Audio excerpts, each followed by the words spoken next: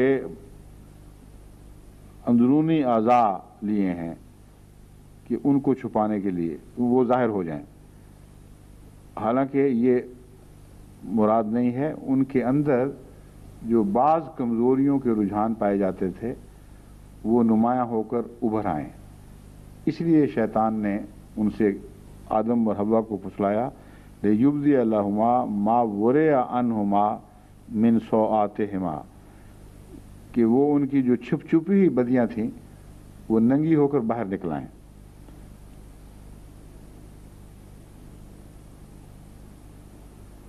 اس میں ایک اور مفہوم بھی یہ بنتا ہے کہ ہر انسان کے اندر ہی دراصل اس کا شر چھپا ہوا ہے، اس کی سیئہ چھپی ہوئی ہے۔ تو من شرور السیئات و سیئات اعمالنا میں تو سیئات انسانی فطرت کے اندر کی کمزوریاں بھی سیئات میں داخل ہیں۔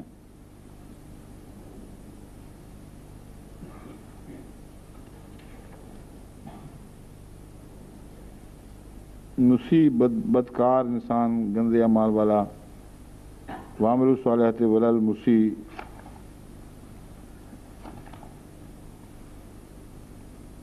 تفسیر کے پہلو میں جو امام راضی بیان کرتے ہیں وہ ایک یہ ہے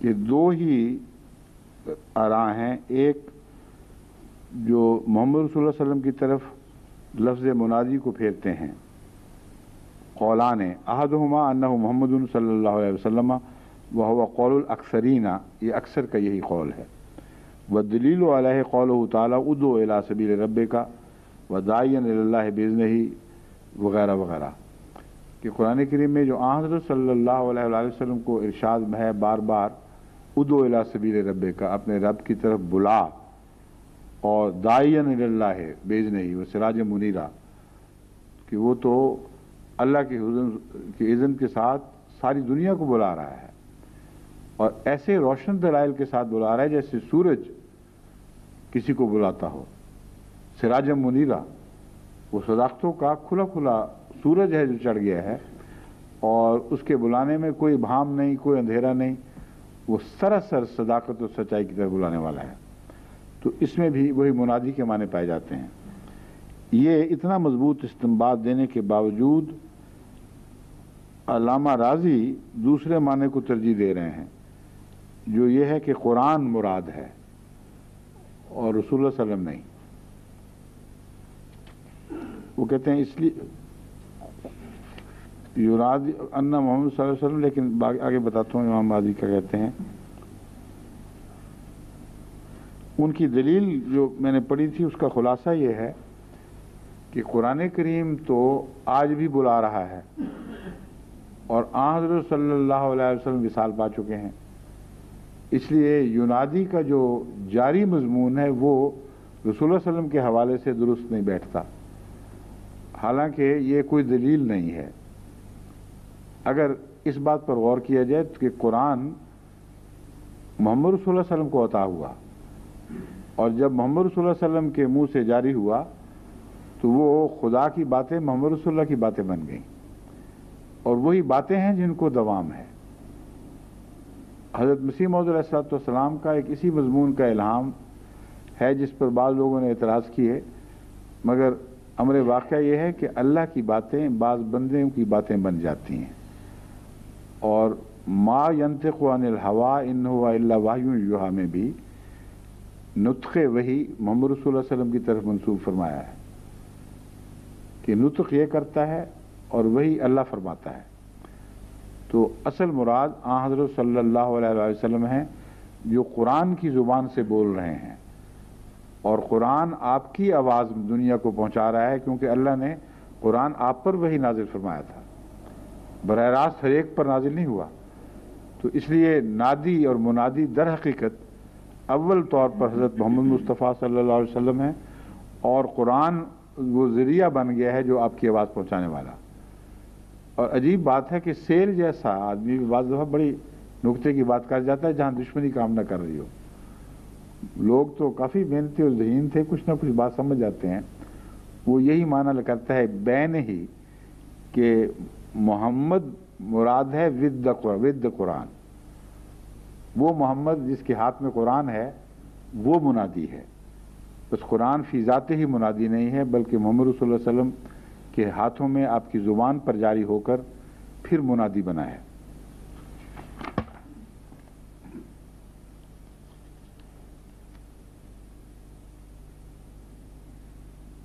اس کا لفظی الفاظ یہ ہیں سیل کے، نیملی محمد ود دی قرآن، اور یہ بالکل صحیح، اس معاملے میں تو وہ سچا ہے.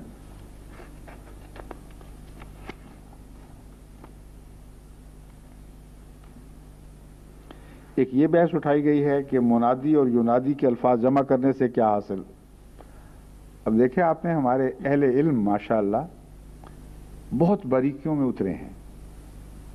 بعض دفعہ اتنا باریکیوں میں اتر گئے ہیں کہ وہ آفاقی مناظر سے محروم رہ گئے، اور قرآن کریم کو آفاقی نظر سے پڑھنا ضروری تھا. حضرت مسیح موعود علیہ الصلوۃ والسلام کی بعثت کا ایک مقصد یہ ہے کہ قرآن کریم کو محض قریب کی بھنورے کی نظر سے نہ پڑھا جائے، بلکہ آفاقی نظر سے، جیسے کوئی بلند پرواز پرندہ ایک سارے افق کا جائزہ لیتا ہے، اس نظر سے بھی دیکھا جائے. اور یہ دونوں مضمون قرآن کریم خود مومن کو سمجھاتا ہے کہ تم آفاق کی نظر سے بھی ہمیں دیکھو اور اندرونی اپنے نفس میں ڈوب کے بھی دیکھو. تو ان مفسرین نے جو بہت محنتیں کی ہیں، ان میں اکثریت چھوٹی نزدیک کی باریک نظر سے، محبت کی نظر سے، مگر محدود دائرے میں اترتی ہوئی نظر سے قرآن کا مطالعہ کرتے ہیں. اور یہ جو باریکیاں ہیں تفصیلی، یہ ورنہ آ ہی نہیں سکتی کسی کو. تو کہتے ہیں منادی کے بعد یونادی کہنے کی کیا ضرورت تھی. یونادی للایمان ہے. اس پر جو بحثیں ہیں ان کا تفسیر کبیر رازی کے حوالے سے میں آپ کو سمجھاتا ہوں.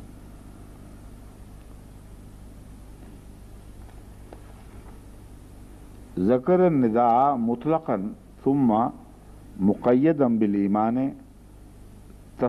تفہیما لشان المناد لأنه لا منادی اعظم من منادی ینادی للایمان. علم انہم طلبوا من اللہ تعالی فی هذا الدعاء ثلاثة اشیاء، اولهما غفران الذنوب، وثانیا تکفیر السیئات، وثالثها ان تكون وفاتهم مع الابرار. کہتے ہیں کہ منادی اور ینادی کے الفاظ جمع کرنے سے مقصد یہ ہے کہ خدا نے مطلق ندا کا ذکر فرمایا، مگر ساتھ ہی منادی کی عظمت شان کے لیے ایمان سے مقید کر دیا، یعنی ایمان کی طرف بلانے والا ہے، کسی اور طرف نہیں. انہوں نے اللہ سے اس دعا میں 3 چیزیں طلب کی ہیں: غفران ذنوب، تکفیر سیئات.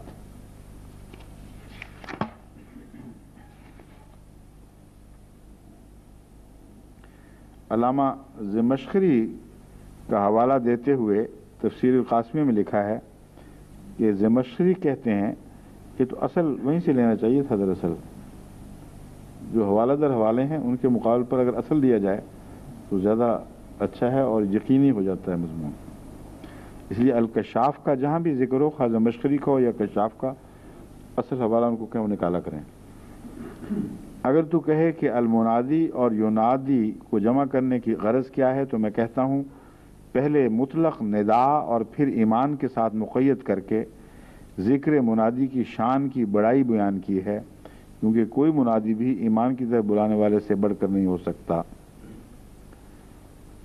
تو غرض ہے کہ تمام مفسرین نے نہیں تو اکثر جو بلند پایا مفسرین ہیں انہوں نے یہی وجہ بیان فرمائی ہے. باقی پھر وہ ذنوب کی اور سیئات کی بحث میں سب لگے ہوئے ہیں. ان کے ساتھ وفات سے کیا مراد ہے؟ ایک یہ آخری بحث اہم ہے. وَتَوَفَّنَا مَعَ الْأَبْرَارِ، اے خدا ہمیں نیکوں کے ساتھ وفات دے. اس ضمن میں وہ جو اکثر مفسرین نے روشنی ڈالی ہے وہ یہ ہے کہ جیسا کہ کہتے ہیں انا ما شافعی فی حاذہ المسئلۃ، کہ میں اس معاملے میں شافی کے ساتھ ہوں، میں فلاں کے ساتھ ہوں، میں فلاں کے ساتھ ہوں۔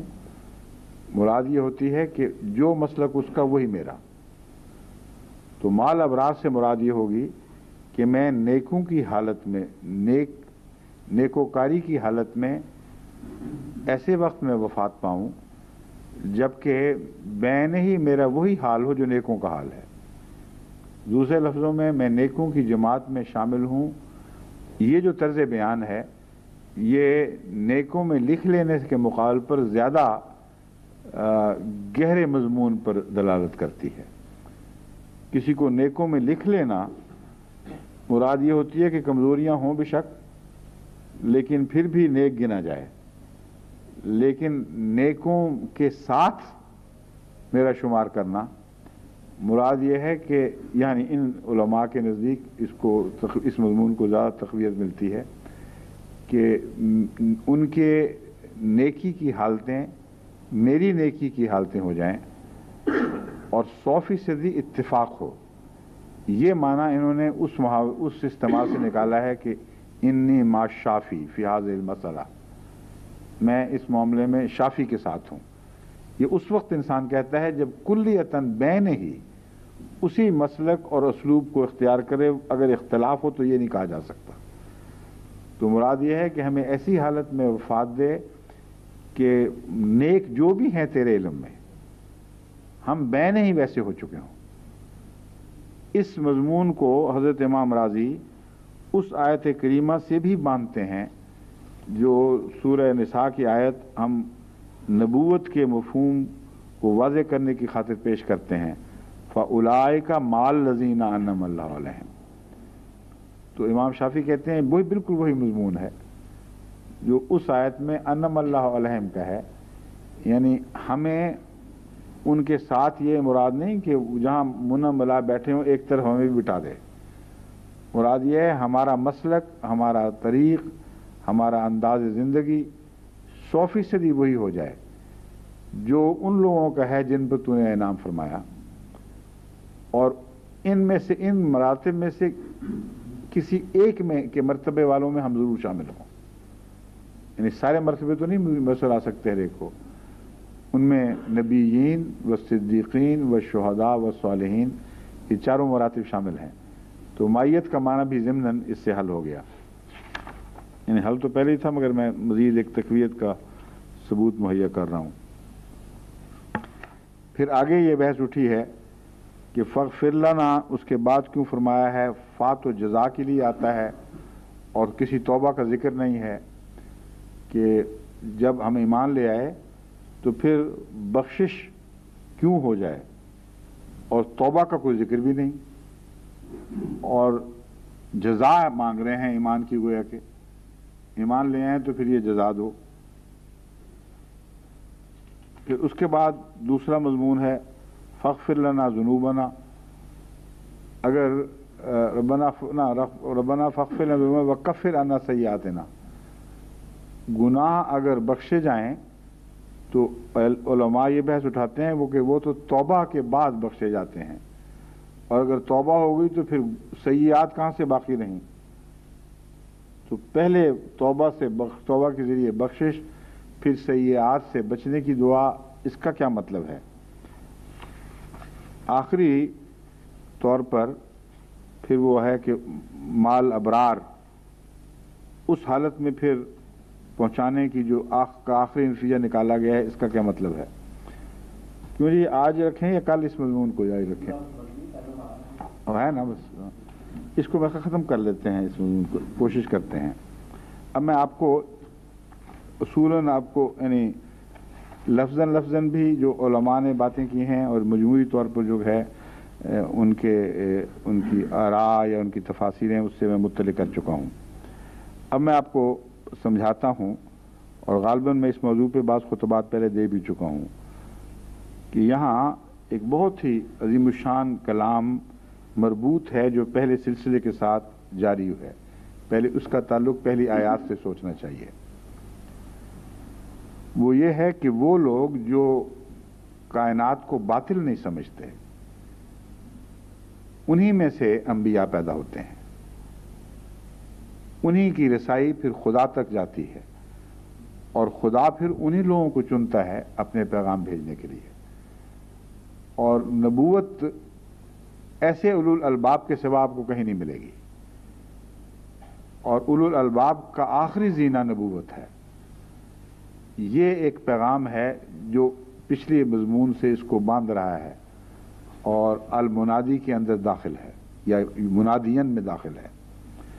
دوسرا، وہ لوگ جو منادی کو قبول کیا کرتے ہیں وہ بھی وہی ہوتے ہیں جو باطل کے طور پر کائنات کو نہیں سمجھتے، بلکہ غور کرتے ہیں تو ذکر ان کے غور پر غالب رہتا ہے، اور ایسے لوگ پھر کبھی بھی منادی کے جواب کا انکار نہیں کیا کرتے، کیونکہ ان کو پہلے ہی اپنے رب کی تلاش رہتی ہے۔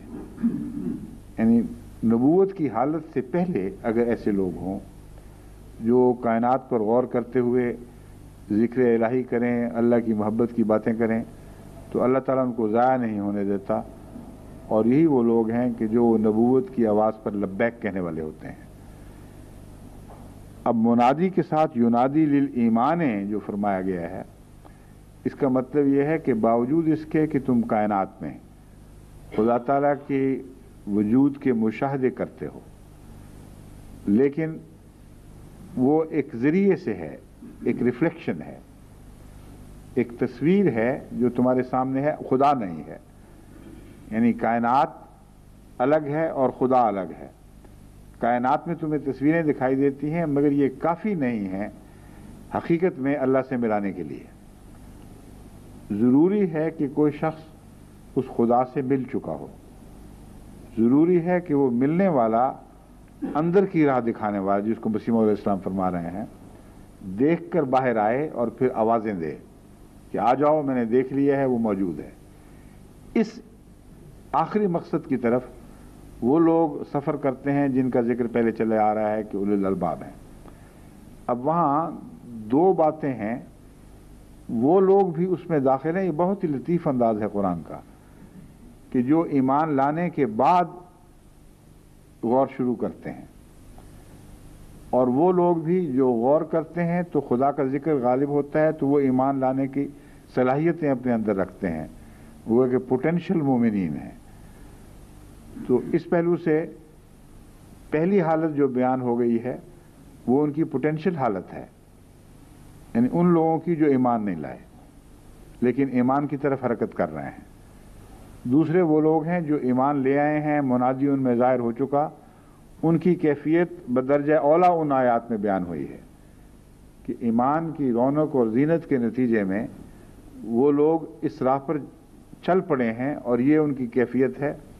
تو گویا کہ غور اور فکر اگر تقویٰ کے ساتھ ہو اور اللہ کی محبت کے ساتھ ہو، تو وہ اگر ایمان نہ بھی ہو تو ایمان لانے کی صلاحیت پیدا کرتا ہے اور منادی کی آواز سننے کی اہلیت عطا کرتا ہے۔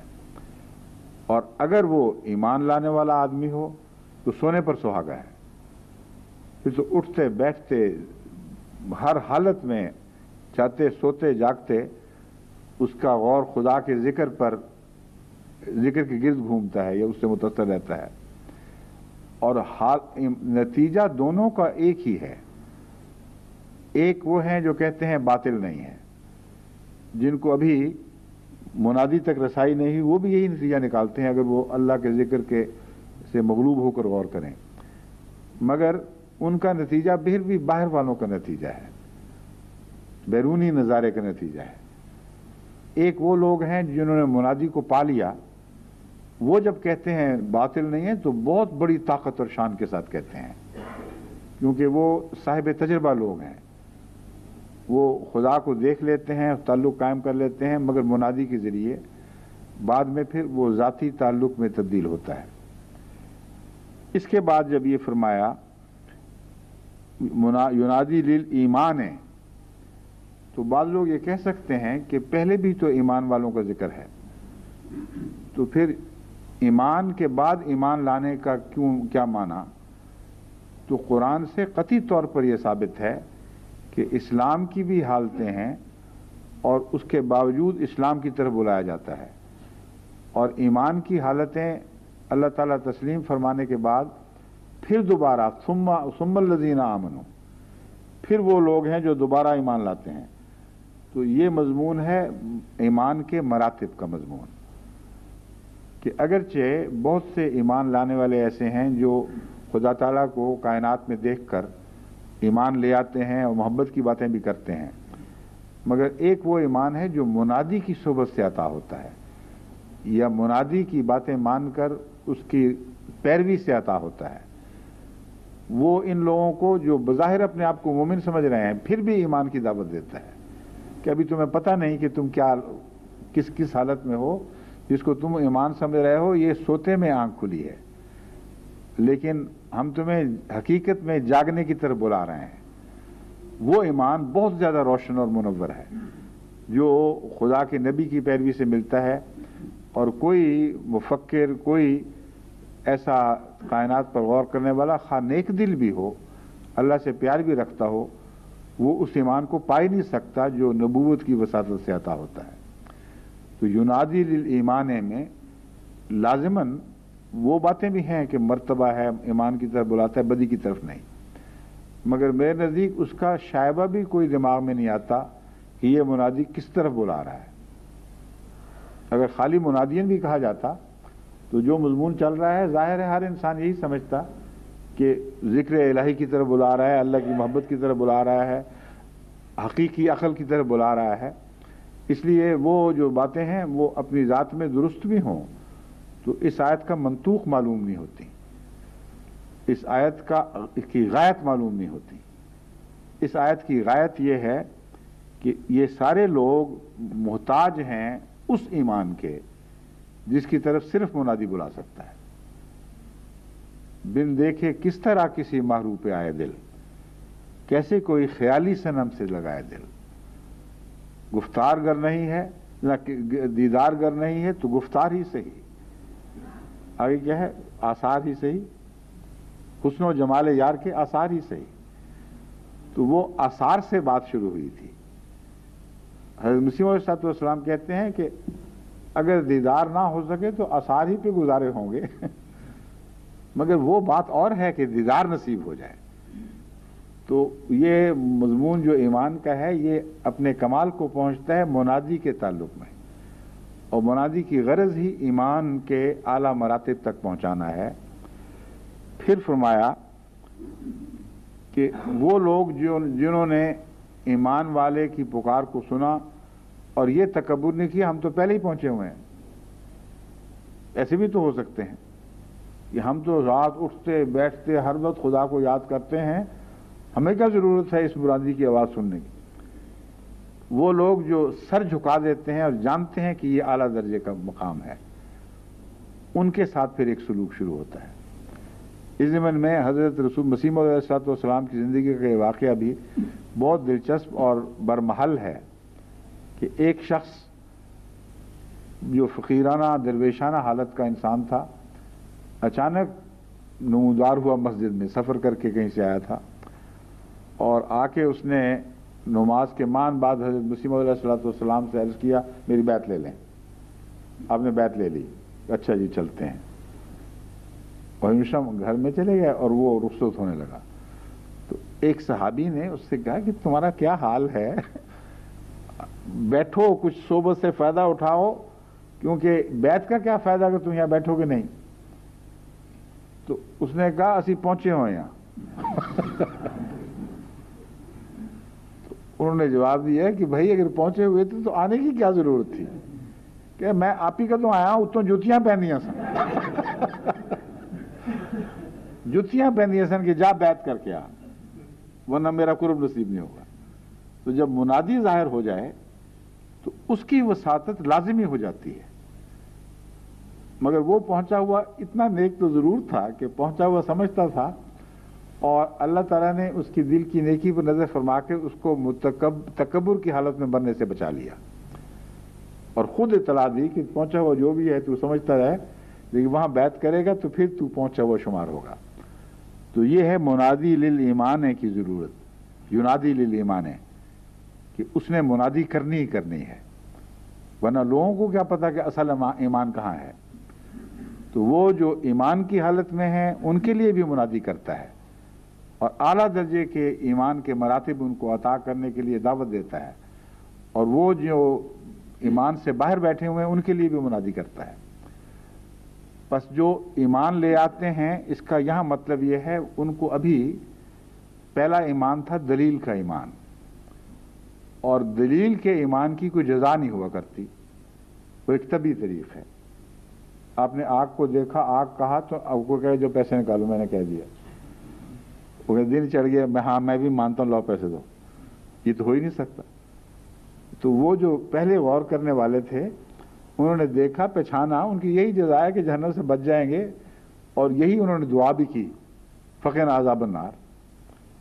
لیکن عذاب نار سے بچنا ہی مراد ہے، یہ اور بھی باتیں ہیں، وہ جو اور زائد باتیں ہیں وہ منادی سے ملا کرتی ہیں، اور منادی بلاتا ہے اس کی آواز پر باوجود اس محرومی کے کہ اس وقت تک آپ کو پتہ ہی نہیں کہ ایمان کی حلاوت کیا ہوتی ہے، سچا ایمان کیا ہے، کس طرح کامل یقین تک پہنچا جاتا ہے۔ آپ غائبانہ حالت میں سر جھکاتے ہیں، یہاں وہ ایمان مراد ہے۔ وہ پہلا مشاہدے کا ایمان تھا، اب یہ غیبوبیت کا ایمان ہے، جس کا قرآن کریم کی اس آیت سے تعلق ہے، وہ یؤمنون بالغیب ویقیمون الصلاۃ ومما رزقناہم ینفقون۔ وہ تجھ پر ایمان لاتے ہیں یہ کہنے کے بعد یؤمنون بما انزل الیک وما انزل من قبلک وبالآخرۃ ہم یوقنون۔ ان دو مضامین کو اکٹھا ترتیب، پہلے تو یہ غیب کا ذکر ہے نا، ہاں پہلے ذکر ہے، پھر تجھ پر ایمان لے آتے ہیں۔ وہ جو غیب کا ذکر ہے وہ محمد رسول اللہ کے ایمان کے ساتھ ہی دراصل تعلق رکھتا ہے، اور ابتدا میں غیبوبیت کی حالت ہوتی ہے، نہ رسول اللہ صلی اللہ علیہ وسلم کو پوری طرح پہچانتے ہیں، نہ اللہ تعالیٰ کے ان اسرار سے واقف ہیں جو نبوت کی وساطت سے اللہ خود کھولتا ہے تو کھلتے ہیں، ورنہ نہیں کھل سکتے۔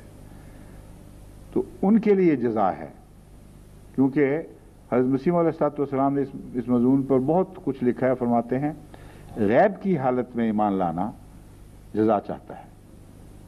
تو یہ جو مفسرین غور کر رہے ہیں کہ جزا معلوم ہوتی ہے، مگر کس بات کی جزا، اس کا جواب حضرت مسیح علیہ السلام اس تفصیل سے دے چکے ہیں کہ غیبوبیت کا ایمان کیونکہ تمام شواہد کی بنا پر نہیں ہوتا، اس لیے وہ جزا کا مستحق ہے، اس میں ایک سعادت مندی پائی جاتی ہے۔ بس یہ وہ مومن ہیں جو کہتے ہیں ایمان لیں اب ہمیں دے کچھ، ورنہ ایمان لائیں اپنی خاطر، دے کچھ کا کیا مطلب ہے؟ کچھ نہ کچھ غیبوبیت کی کیفیت تھی اور پھر بھی ایمان لے آئے، یہاں سعادت مراد ہے۔ تو ہماری اس سعادت کو قبول فرما، ہم نے تیری خاطر ایک آدم کو سجدہ کیا ہے، اس کی جزا ہمیں دے۔ اور جزا کیا ہے؟ ربنا فاغفر لنا ذنوبنا۔ پہلی جزا یہ ہے کہ جو پہلے ہم کر بیٹھے ہیں ان کو حساب میں لگانا۔ یہاں ذنوب کا سیئات سے ویسے مقابلہ نہیں ہے کہ ادنا درجہ کیا ہے اور بڑا درجہ کیا ہے۔ مراد یہ ایمان سے پہلے تو ہماری زندگی بہت سی ظلم کی حالت میں گزری ہے، کئی قسم کے ہم نے گناہ کیے ہیں، اگر وہ جاری رہیں، وہ پٹاری اٹھا کے ہی ہم نے ایمان میں داخل ہونا ہے تو بڑی مصیبت ہے، پھر تو ہماری نجات نہ ہوئی۔ تو توبہ کی بحث نہیں، ایمان نام ہے توبہ کا، ایمان نام ہے ایک انقلابی حالت کا۔ تو پہلا ان کا مطالبہ یا التجا ان کی یہ ہے کہ اے اللہ اب ہم آ گئے ہیں، پہلے ہم سے حساب نہ لے، بس ختم۔ پھر اللہ ان کو خود ہی سکھاتے ہیں، دعا بھی خود ہی سکھائی ہے کہ یہ کہہ کے پھر اگلی بات بھی مانگنا، ومن سیئات اعمالنا، پہلے گناہوں سے تو تم معافی ہو گئی، اور جو گندی عادتیں تمہیں پڑ گئی ہیں جو مستقل گناہوں کی عادتیں پڑی ہوئی ہیں، جگہ جگہ ٹھوکریں کھاتے ہو، سوچیں بھی ٹیڑھی ہوں گی کئی، وہ ایک دن میں تو نہیں حل ہو جایا کرتی ایمان سے۔ تو تم یہ دعا ضرور مانگو کہ اے خدا ہماری پرانی کمزوریاں جو گناہوں پر منتج ہوا کرتی تھیں، گناہ بخشے بھی جائیں اور وجوہات باقی رہ جائیں اور محرکات قائم رہیں، تو پھر ہمارے لیے کوئی نجات نہیں ہے۔ تو اب ہماری کمزوریاں دور فرمانا شروع کر دے۔ یہ مراد ہے، ایک دم بھی کمزوریاں دور نہیں ہو سکتی۔ موت تک کا پورا سلسلہ جو ایمان کے بعد اصلاح کا جاری ہوتا ہے اس کا ذکر ہے، موت تک پھر اور کسی بات کا ذکر نہیں۔ اے خدا ہماری سیئات دور فرما دے، اور پتہ ہے مومنوں کو کہ ناممکن ہے کہ ایک انسان جو نبوت سے نیچے درجے کا ہو کلیتاً ہر سیئہ سے پاک ہو جائے، اس لیے التجا یہ ہے کہ پاک کرنا شروع کر دے، ہماری ہر اگلی حالت پہلے سے بہتر ہو، اور وہ محرکات جو ہم سے گناہ کروایا کرتے تھے ان سے ہمیں نجات ملنی شروع ہو جائے۔ اور مارنا تو نے ہے، مرنے کا وقت تو نے فیصلہ کرنا ہے، ہمارے اختیار میں نہیں ہے۔ بس جتنی بھی عمر ہے اتنی عمر ضرور دے کہ جب ہماری سیئات اس حد تک دور ہو چکی ہوں کہ تیرے نزدیک ہمارے اعمال ان لوگوں کے اعمال جیسے ہو جائیں جو نیک لوگ ہیں، ان لوگوں جیسی نیکی کی توفیق ہم پا چکے ہوں کہ تو ہمیں پھر ہمارے حالات میں پاک تبدیلی کی وجہ سے، نہ کہ ویسے ہی سیئات سے دور ہونے کے نتیجے میں ہمیں پاک لوگوں میں لکھ لے، وہ لوگ جو تیرے نزدیک ابرار کہلاتے ہیں، جو نیکیوں پر قائم ہیں، جن کی نیکیاں ان کی کمزوریوں پر غالب آ گئی ہیں۔ باقی انشاءاللہ کل